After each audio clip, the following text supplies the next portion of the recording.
So question 4 is a partial solution question, and it's also an accept question. So a partial solution question asks you for an accurate matching of elements to their spots, but only for part of the game, not the whole game. So you're only solving 2 of the slots. The slots we're looking at here are the 3rd and the 4th digits. Now it's also an accept question. So a normal partial solution question, 4 answers will violate rules and 1 of them will succeed. In an accept question, it's flipped around, so 4 of them will be fine according to the rules, and 1 of them won't succeed. We can use our previous work to do some quick elimination here, because we've seen the 3rd and 4th digits in several previous questions. Answer choice B could be eliminated from question 1. We've seen 0 and 3 in the first sketch.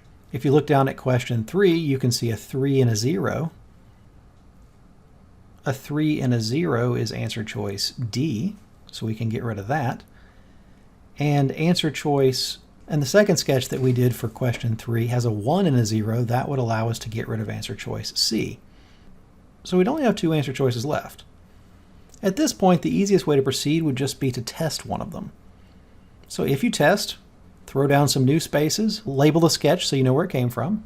So if we were to test answer choice A, put a 0 and a 1 in the 3rd and 4th slots. If we do that, then we know that the beginning would have to be 2 and 4 because we've used our 1. That would leave 3 for the end. So just check it against the rule that says the 5th digit has to be more than the 3rd, and it is. 3 is bigger than 0. So answer choice A works, which means answer choice E. But for curiosity's sake, if you want to know why, it's because if you use the 3 and the 4 in the 3rd and 4th digits, then there's no number bigger than the 3rd digit left for the 5th digit.